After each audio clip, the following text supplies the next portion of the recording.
Welcome to the Defense and Aerospace Report. I'm Vago Muradian here in Washington, D.C., at the residence of the Swedish ambassador to the United States on this 10th anniversary year of NORDEFCO, the Nordic Defense Coordination Committee that was founded 10 years ago to forge closer cooperation among Sweden, Norway, Denmark, Finland, and, of course, Iceland. And we're honored to have with us the two men who are now at the head of the organization now. Johan Lagerlöf is normally the head of the policy arm of the Swedish Ministry of Defense, but you're the political head of the organization this year, and Major General Michael Claesson, who is normally also the policy director, if I have it, for the Swedish Armed Forces, but you're also the military coordination chairman of the organization.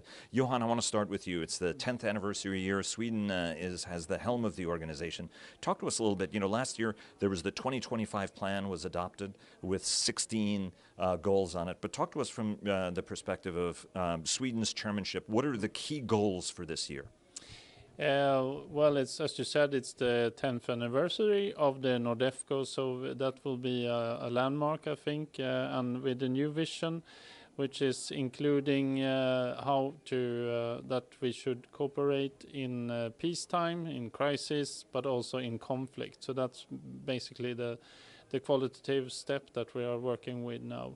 And we have introduced a number of operational things last years. We have secure communications between the capitals. We have our military mobility version in the Nordic countries called Easy Access, which is much more, goes further than the rest of Europe and still keeping up with us.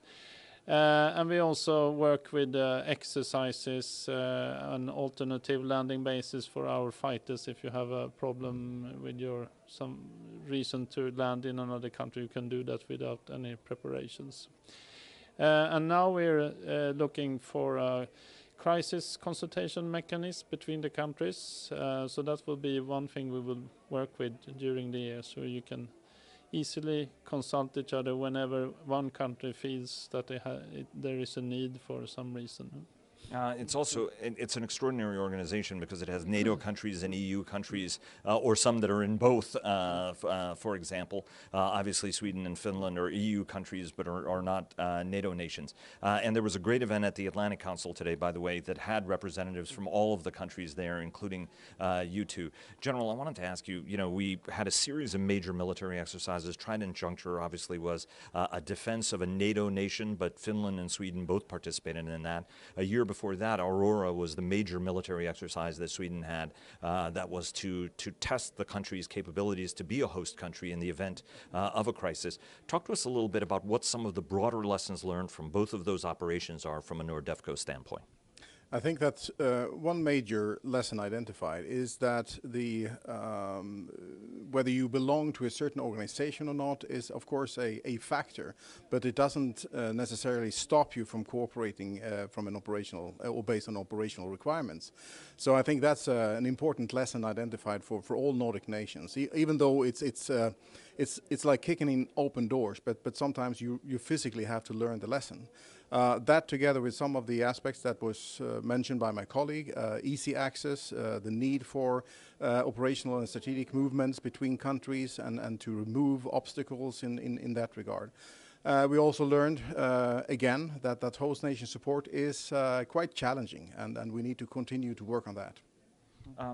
Johan, let me ask you the question of Swedish defense spending, which always comes up.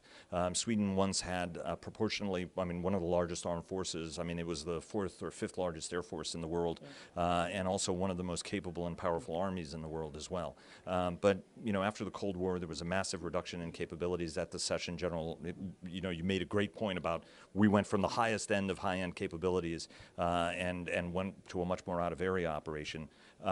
The last couple of years have been a rebuilding years for the Swedish military, and there's always been a battle to try to increase funding. How much longer will it be before the budgetary amount that the Swedish Armed Forces get will match the ambition of Sweden in order to rebuild its capabilities across the board?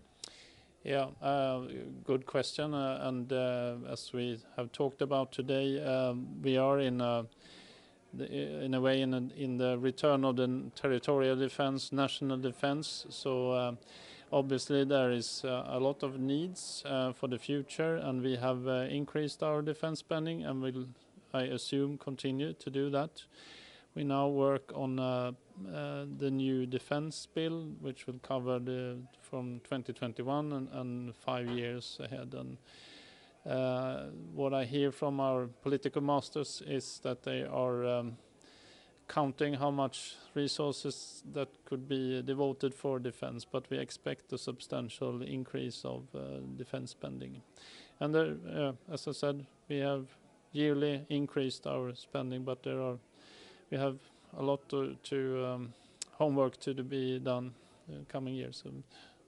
And I know that Peter Hultqvist is working really hard, that he stayed on as defense minister.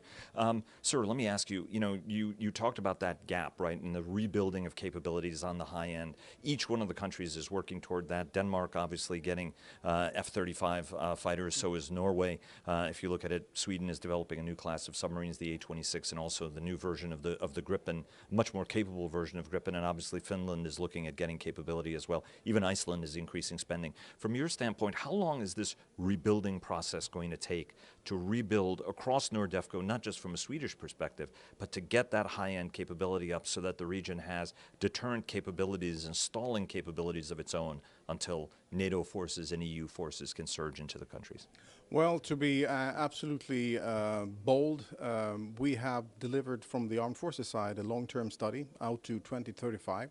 And that is currently, with the current level of spending and the assumptions that we make on continuous spending, it will probably take until 2035 until we have recreated what we define as a relevant military capability. However, in the meanwhile, we can close some gaps, of course, by cooperating between not the least the Nordic nations, but also with the other actors.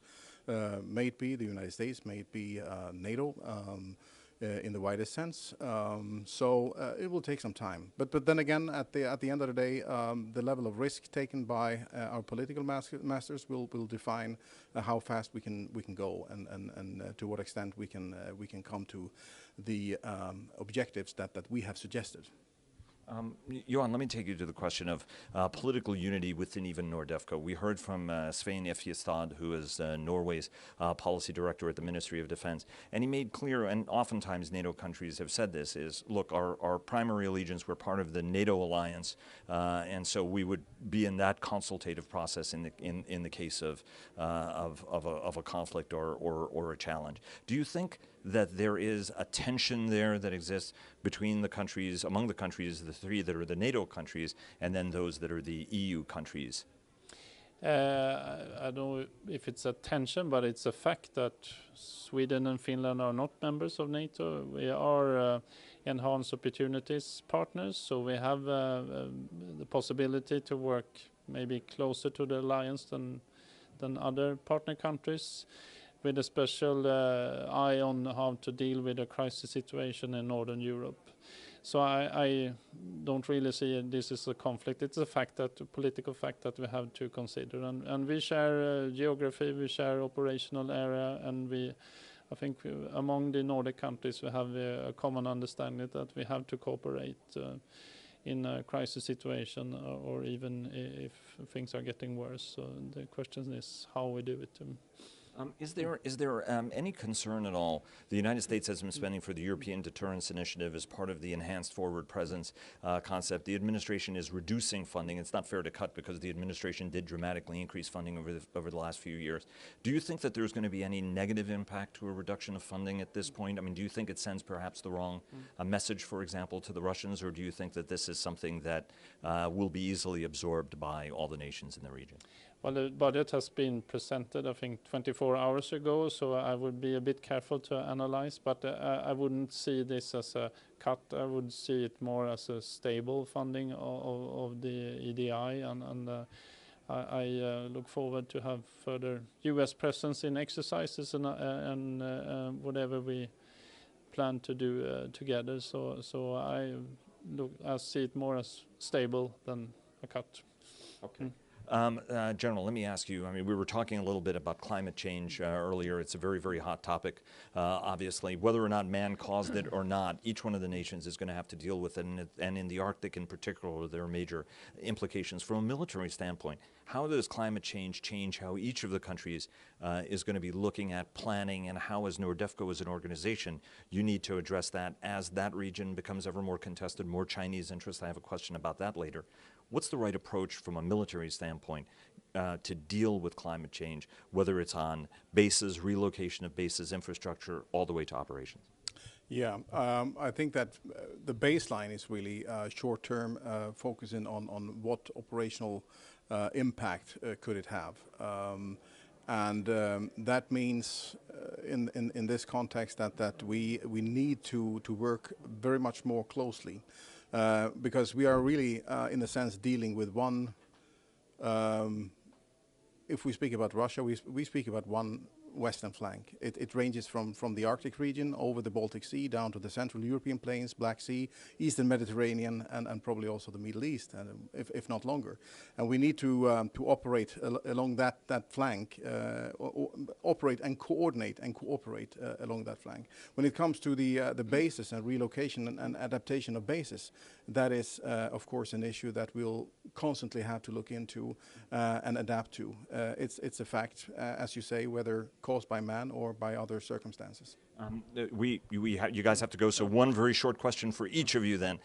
First, I'm going to ask you the final question, but from a capability standpoint, you know, if you look at it, there was a great question by Harlan Ullman of the Atlantic Council and the Naval War College, who asked about Russian electronic warfare, disinformation, a lot of electromagnetic spectrum, cyber operations. What's the right way for all the countries from a NORDEFCO perspective to coordinate their actions for defense against a country that is focused on kinetic threats from a hardware standpoint, but also much more perniciously to constantly undermine the governments? What's kind of the broader way for all countries to be looking at that problem, both from a defensive standpoint, but also from an offensive standpoint? Yeah, I think that the Nordic countries have perfect prerequisites to cooperate in this regard. We have strong societies with well-educated populations, and the level of resilience is quite high, I would say. That's the baseline. That's the first line of defense, education and the ability to evaluate what is being presented in terms of information. We have to work constantly in adapting our cyber capabilities and our way to work transparently with all these, let's say, new and emerging threats. At the same time, I feel that it is really important to make sure that we don't open up for new asymmetric type of threats, i.e. in this case, if we go down on conventional capability, that will be exploited too. So we need to keep the balance and work on both paths. And Johan, last two questions. First, what's the right way to look at China, which is becoming involved in almost each and every single one of the countries? The Icelanders in particular had some challenges, but so did the Norwegians in terms of Chinese sort of involvement in Arctic operations and the like. What's the right way to look at China? Right, Washington is worried about 5G. So that's one question. And then the second question is, what can Washington do to help NORDEFCO? Yeah, I think China is on everyone's mind for now, and we have seen investments in infrastructure, in industry in our country, and I think we welcome Chinese investments on commercial basis, but we do have to look at what the implications for dual use, critical infrastructure, and analyze this, and also maybe be more active from the government side. And this is a discussion for Nordic countries, it's discussion for the European Union, and also a discussion for the transatlantic community. So with open eyes, we have to deal with this issue. And how can Washington help NORDEFCO?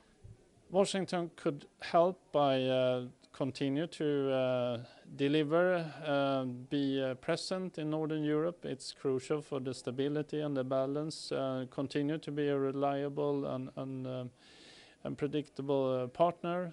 So we are not here with a long wish list. We're here to offer cooperation and continued good relations for the future. Johan Lagerlöf and Major General Michael Claesson.